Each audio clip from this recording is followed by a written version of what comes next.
So hello everyone, welcome back to my channel. आज है हमारा लेक्चर 2। और जिसने भी लेक्चर 1 नहीं देखा मॉलिक्यूलर बेसिस ऑफ इनहेरिटेंस का, तो वो पहले जाके लेक्चर 1 देखें एंड देन ये लेक्चर देखेंगे तो उनको समझ आएगा कि एक्चुअल हम चल किस टॉपिक पे रहे, पढ़ किस टॉपिक पे रहे, exactly where we are, right. तो आज हम देखने वाले हैं आगे के टॉपिक्स। कल हमने देखा था DNA versus RNA, what is nucleotides, and what is nucleic acid, right? And हाँ, मुझे कल कमेंट आया था कि ma'am what is the full form of DNA? So the full form of DNA is deoxyribonucleic acid and the full form of RNA is ribonucleic acid. Okay, so I guess वो कोई fresher student था, I guess, मतलब 11th class का था शायद, तो वो मुझे कमेंट करके पूछ रहा था। So in this video I had given answer of question, उसके क्वेश्चन का मैंने आंसर दे दिया अभी। तो चलो without any delay we can start our second lecture. Okay, चलो let's go. So in this lecture we are going to see structure of polynucleotides chain. Okay, I'm just telling from this NCERT. Okay, yeah. Then we are going to see the diagram of DNA. I mean to say DNA double helix. And then we are going to see the diagram of double stranded polynucleotide chain. Then nucleosome. ये वाला. Wait, I will show you. See this one. Nucleosome वाला, जिसमें बहुत सारे बच्चे confuse रहते हैं। इसके ऊपर भी मैं एक सिंगल वीडियो बनाऊंगी जिसमें आपका कंफ्यूजन पूरा क्लियर हो जाएगा। ठीक है ना। Then the search of genetic material, DNA ही है जेनेटिक मटेरियल कंफर्म करने के लिए बहुत सारे मेथड्स हमने यूज़ किए थे। जैसे कि फर्स्ट मेथड था ट्रांसफॉर्मिंग प्रिंसिपल, जिसके अंदर जो साइंटिस्ट थे वो फेडरिक ग्रिफिथ थे। ठीक है। देन आया बायोकेमिकल कैरेक्टरिस्टेशन ऑफ ट्रांसफॉर्मिंग प्रिंसिपल। ठीक है। फिर आता है, लास्ट में आता है the genetic material is DNA. किसने कंफर्म किया था हमको? हर्शीज एंड चेज ने। ठीक है। ओके, उन्होंने ऐसा हमें प्रूफ दिया कि सबका मुंह बंद हो गया और सबने उस प्रूफ को एक्सेप्ट कर लिया। समझ रहे हो? चलो हम स्टार्ट करते हैं without any delay. Let's go and we'll see this topics in my designed PDF. Okay, let's go. We had stopped yesterday. 1 minute revision पे हमने रिविजन किया। 1 मिनट मतलब जितना भी हमने कल स्लाइड्स पढ़े थे उन सारे स्लाइड का 1 मिनट रिविजन हमने कर लिया एंड साथ में ही हमने डायग्राम को भी अच्छे से देख लिया था। तो हमने यहाँ पे स्टॉप कर दिया था। ठीक है। तो अब हम देखेंगे कि 5.1 the DNA NCERT highlighted points DNA के बारे में। ठीक है। या DNA is a long polymer. Just let me take my magic pen. Okay, where it is, okay, DNA is a long polymer of deoxyribonucleotides. ठीक है। So the DNA length expressed as number of nucleotide or a base pairs. BP मतलब यहाँ पे जो BP दिया हुआ है ना, तो वो होता है बेस पेयर। और जो कल मैं बोल रही थी कि 3, 4, A, BP, तो जो वो BP था ना वो बेस पेयर्स है। और वो बेस पेयर्स क्या होते हैं? Adenine, guanine, cytosine and thymine. ठीक है। In the case of RNA thymine is replaced by uracil. Okay, now तो देखो यहाँ पे DNA length example important, NEET के इम्पॉर्टेंट मतलब जो भी नीट में इम्पॉर्टेंट होगा ना वो यहाँ पे मैंने ब्रैकेट में लिख दिया है। ठीक है। तो देखना आप, ये जो डीएनए की लेंथ है, ठीक है, वो इम्पॉर्टेंट है। तो यहाँ पे आप देखो कि बायोफ्रेज की कितनी है? 5-3, यहाँ पे देखो 5-3-8-6 न्यूक्लियोटाइड्स होते हैं बैक्टीरियोफेज में। ठीक है। बैक्टीरियोफेज में होते हैं 5-3-8-6 न्यूक्लियोटाइड्स। एंड यहाँ पे आप देख सकते हो, यहाँ पे ये जो सिग्मा है यहाँ पे आपको दिखेगा कि इसका कितना है? 174। ठीक है। तो ये वैल्यू अकॉर्डिंग टू ये पाई है। इफ आई यस एनसीईआरटी के अकॉर्डिंग मैं आपको बता रही हूँ। यस ये एनसीईआरटी के अकॉर्डिंग ये डिज़ाइन किया है। यहाँ पे बैक्टीरियोफेज, इसका मतलब अब ये बैक्टीरियोफेज ये जो लैम्बडा डिनोट करता है तो इसका है 48,502 base pairs are present in lambda which is bacteriophage. ठीक है, न्यूक्लियोटाइड कितने होते हैं बैक्टीरियोफेज में? न्यूक्लियोटाइड होते हैं 5386 एंड बैक्टीरियोफेज में बेस पेयर कितने होते हैं? वो होते हैं 48,502 बेस पेयर्स। ठीक है, ई कोलाई में क्या होता है? 4.6 इंटू 10⁻⁶ बेस पेयर्स होते हैं। एंड ह्यूमन हैप्लॉइड डीएनए, ये मैं आपको कल चिल्ला के बता रही थी कि ह्यूमन हैप्लॉइड डीएनए होता है 3.3 इंटू 10⁻⁹ बेस पेयर्स। ये आपको मैं चिल्ला के बता रही थी कल। एंड डिप्लॉइड वैल्यू होती है 6.6 10⁻⁹ बेस पेयर। ठीक है, एनसीईआरटी में मेंशन नहीं था डिप्लॉइड, इसलिए मैंने इसमें भी मेंशन नहीं किया क्योंकि कुछ बच्चे कंफ्यूज हो जाते हैं इसलिए। Then we are going to see structure of polynucleotide chain. Nucleotide very important. अब यहाँ पे जो इम्पॉर्टेंट टॉपिक्स है वो भी मैं आपको साथ ही साथ में इस पीडीएफ में मैंने मेंशन कर दिया है। So no need to take tension कि जो एंड मोमेंट पे जो बच्चे पढ़ते हैं तो उनको एक होता है ना कि मुझे इम्पॉर्टेंट टॉपिक्स बता दो या फिर मुझे इम्पॉर्टेंट पॉइंट्स बता दो। इस पीडीएफ में आपको सब मिल जाएगा और कुछ ही मिनट्स में आप पूरा चैप्टर गो थ्रू कर सकते हो, रिवाइज कर सकते हो, बहुत अच्छे से आपके परमानेंट मेमोरी में स्टोर हो जाएगा। ठीक है, या लॉन्ग टर्म मेमोरी में स्टोर हो जाएगा। Then okay, each nucleotide has 3 components. मैंने आपको ऊपर भी बताया था कि देखो यस न्यूक्लियोटाइड्स के 3 कंपोनेंट्स होते हैं which is nitrogen bases, pentose sugar and phosphate group. Phosphate group negative होता है इसलिए डीएनए भी नेगेटिव होता है। Okay, now here we are going to talk about pentose sugar. Okay, pentose sugar में क्या क्या होता है? डीएनए डीऑक्सीराइबो शुगर, आरएनए की होती है, आरएनए की शुगर होती है राइबोस शुगर। यहाँ पे आपको दिखा रहा है, जैसे कि यहाँ पे स्ट्रक्चर भी दिया है मैंने आपके अंडरस्टैंड के लिए कि यहाँ पे कहाँ पे, यहाँ पे इसके नाम में डीएनए के नाम में ही क्यों डीऑक्सीराइबोन्यूक्लिक्स दिया है कि डीऑक्सी मतलब यहाँ पे एक ऑक्सीजन की कमी है। ठीक है, and in case of ribosome sugar मतलब राइबोस शुगर, यहाँ पे आप देखोगे कि ऑक्सीजन तो यहाँ पे है, यहाँ पे आपको दिख रहा है ना, बट यहाँ पे पोजीशन भी दी हुई है कि ये सेकेंड वाली पोजीशन पे ऑक्सीजन मिसिंग है, इसलिए इसका नाम रखा गया है कि डीऑक्सीराइबोस शुगर। ओके, या so we will move to the nitrogen bases. अब नाइट्रोजन बेसिस में सबसे पहले तो 2 चीज़ें आती है, प्यूरिन्स एंड पिरामिडिन्स। प्यूरिन्स एक डबल रिंग स्ट्रक्चर होता है एंड पिरामिडिन्स एक सिंगल रिंग स्ट्रक्चर होता है। प्यूरिन में एडेनिन ग्वानिन आता है एंड पिरामिडिन्स में आता है cytosine. Let me take my pen, या cytosine, thymine and uracil. Okay, यहाँ पे डीएनए आरएनए की बात नहीं हो रही है तो कंफ्यूज मत होना कि यूरासिल थायमिन के साथ कैसे आ गया। ठीक है, पिरामिडिन्स में आता है cytosine, thymine, uracil and purine में आता है एडेनिन एंड ग्वानिन।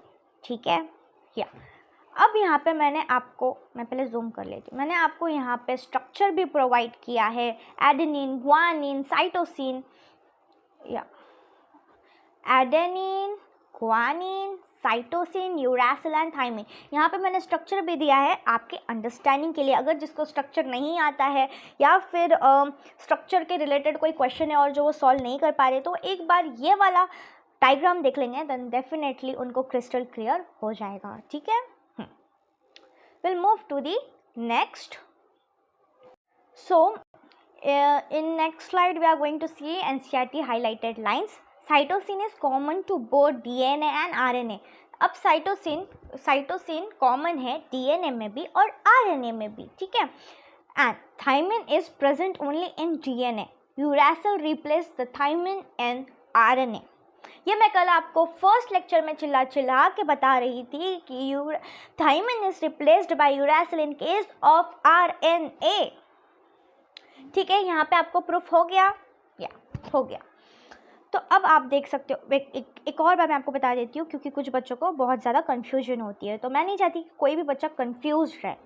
तो देखो यहाँ पे क्या बोल रहा है, cytosine is common in RNA also and DNA also, and thymine is present only in DNA. Thymine सिर्फ और सिर्फ डीएनए के केस में प्रेजेंट होता है, and uracil replaces the thymine in RNA. ठीक है, यहाँ पे डबल स्टार इसलिए लगाया, मतलब यहाँ पे ट्रिपल स्टार इसलिए लगाया क्योंकि ये इम्पॉर्टेंट है। मैं कोई चीज़ रिपीट कर रही हूँ तो उसके पीछे कोई बात होगी, तो आप लोग उसे इग्नोर बिल्कुल मत करना। न्यूक्लियोसाइड, अब देखो यहाँ पे हम लोग देखेंगे, वो न्यूक्लियोटाइड था जो हमने ऊपर पढ़ा, ये न्यूक्लियोसाइड है। ठीक है, न्यूक्लियोसाइड में क्या होता है, न्यूक्लियोसाइड में सिर्फ दो चीज़ें होते हैं, which is nitrogen base and pentose sugar. And so जैसे कि मैंने तुम्हें बताया था ऊपर, जो न्यूक्लियोटाइड्स होते हैं उसके अंदर 3 कंपोनेंट्स प्रेजेंट होते हैं, which is nitrogen base, pentose sugar and phosphate group. अब न्यूक्लियोसाइड में फॉस्फेट ग्रुप एब्सेंट होता है। ठीक है, तो उसे हम बोलते हैं न्यूक्लियोसाइड। न्यूक्लियोसाइड में सिर्फ 2 कंपोनेंट्स होते हैं, which is nitrogen bases plus pentose sugar equals to nucleoside, बस दैट्स इट। एंड इसके एग्जाम्पल है एडेनोसिन, आप एडेनोसिन भी बोलो, या फिर डी ऑक्सी एडेनोसिन, या फिर क्या बोलते हैं इसको, यहाँ पे आपको यहाँ पे सीधा सीधा दिया हुआ है, यहाँ पे एक सेकेंड ना, let me take my pen. Okay, यहाँ आ गया। तो यहाँ पे आपको दिया है कि डी ऑक्सी एडेनोसिन। ठीक है, यहाँ पे डी ऑक्सी ग्वानोसिन, यहाँ पे डी ऑक्सी साइटीन, यहाँ पे पूरा आपको दिया है। ठीक है, अगर किसी को भी कंफ्यूजन है न्यूक्लियोटाइड में एंड न्यूक्लियोसाइड में, then please remember this कि nucleoside have only 2 component, which is nitrogen base plus pentose sugar equals to nucleoside, and in case of nucleotide there are 3 component, which is nitrogen base plus pentose sugar plus phosphate group. Okay, that's it. Okay, now we'll move to the next slide, which is nucleotide. वापस से आ गया nucleotide. Okay, nucleoside plus phosphate group equals to nucleotide. अब यहाँ पे आप confuse हो जाओगे कि न्यूक्लियोसाइड प्लस फॉस्फेट ग्रुप बोल रही है दीदी।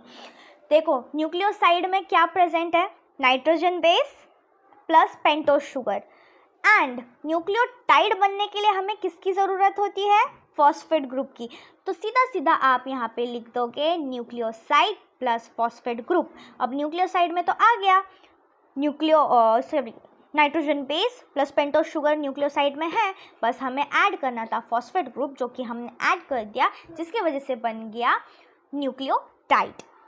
ठीक है, समझ गए, क्लिस्टर क्लियर, दैट्स इट। ये मुझे कमेंट में सुनना है आपसे कि आपको क्लिस्टर क्लियर हो गया है। Yes, now phosphate attached to the 5 carbon of the sugar through a phosphoester bond। अब आपको यहाँ क्या बोल रहा है कि ये जो फॉस्फेट है ये अटैच है 5th कार्बन को, वो भी शुगर के थ्रू अ फॉस्फोईस्टर बॉन्ड। यहाँ पे फॉस्फोईस्टर, एक सेकेंड मेरा पेन बार चला जाता है। हाँ, तो यहाँ पे फॉस्फोईस्टर बॉन्ड क्रिएट करता है। ठीक है, हाँ, तो सेकेंड स्लाइड में क्या बता रहा है कि फॉस्फोडाईईस्टर लिंकेज, वेरी इंपॉर्टेंट। अब यहाँ पे phosphodiester linkage very important. 2 nucleotides are joined by 3' end to 5' end phosphodiester linkage. This form तो यहाँ पे हमने देखा कि कैसे 3' end to 5' end phosphodiester linkage बनता है। एंड दिस देखो, This forms a dinucleotide. Dinucleotide. Many nucleotides joins together to form a polynucleotide. अब आपको यहाँ पे चेन दिख रही होगी नीचे, पॉलीन्यूक्लियोटाइड. ठीक है, एक सेकेंड मैं इसको हटा देती हूँ एंड इसको ऊपर ले लेती हूँ. यहाँ पे ये जो है ना, ये जो लिंकेज बन के क्या होने वाला है, ये लिंकेज बन के जो फॉस्फोडाई ईस्टर लिंकेज है, तो अब ये फॉर्म क्या करेगा, वन सेकेंड नहीं, वन सेकेंड. अब ये जो है ना, ये फॉर्म क्या करेगा, डाई न्यूक्लियोटाइड, जो कि मैनी न्यूक्लियोटाइड्स को ज्वाइन कर करके एक पॉलीन्यूक्लियोटाइड चेन बनाएगा. ठीक है, वो चेन ये है जो NCERT के अंदर दिया हुआ है. I will show you for your concern. Where is the diagram? So this is our diagram. You can see here. I will take little bit closer. तो सेम डायग्राम मैंने इसमें मेंशन किया है. ठीक है, ये है हमारा डबल स्टैंडर्ड पॉलीन्यूक्लियोटाइड चेन. ठीक है, ये पॉलीन्यूक्लियोटाइड चेन है, डबल पॉलीन्यूक्लियोटाइड. अब ये चेन बनती कैसे है, अभी मैंने ऊपर बताया कि ये जो डी न्यूक्लियोटाइड है, डाई न्यूक्लियोटाइड है, जो कि मैनी न्यूक्लियोटाइड्स को ज्वाइन कर करके एक पॉलीन्यूक्लियोटाइड चेन बनाती है, जो कि वो चेन है ये, जिसको हम बोलते हैं डबल स्टैंडर्ड पॉलीन्यूक्लियोटाइड चेन. ठीक है, तो इसके अंदर आप यहाँ पे देख सकते हैं कि 5 प्राइम एंड यहाँ पे है, ये 3 प्राइम एंड है. ठीक है, यहाँ पे 3 प्राइम एंड है एंड यहाँ पे आपका इसके अंदर आपका फॉस्फेट ये भी है, फॉस्फेट ग्रुप है. ग्रुप कौन सा है, फॉस्फेट ग्रुप है, बट बना कैसे है, फॉस्फोडाई ईस्टर के लिंकेज से. ठीक है, आपको यहाँ पे लिंकेज दिख रहा होगा. ठीक है, हाइड्रोजन बॉन्ड्स आपको दिख रहे होंगे यहाँ पे. ठीक है, यहाँ पे 3 प्राइम एंड है, 5 प्राइम एंड. ये कभी भी अपोजिट रहते हैं. ठीक है, अगर यहाँ पे 3 दिया है तो डेफिनेटली यहाँ पे भी 3 होगा, एंड यहाँ पे 5 दिया है तो डेफिनेटली वो यहाँ पे भी 5 होगा, क्योंकि ये अब अकॉर्डिंग टू अपोजिट रहते हैं. ठीक है, ओके. सो आई होप कि आपको ये क्लियर होगा. तो हम नीचे चलते हैं. So here you can see the diagram of DNA which is DNA double helix. ये आपका डायग्राम है DNA डबल हेलिक्स का, जो कि मैंने स्टार्टिंग में ही बहुत डीपली आपको बता दिया था, RNA एंड DNA. ये है हमारे बेस पेयर्स एंड ये हमारा adenine, thymine, guanine, cytosine. Just go.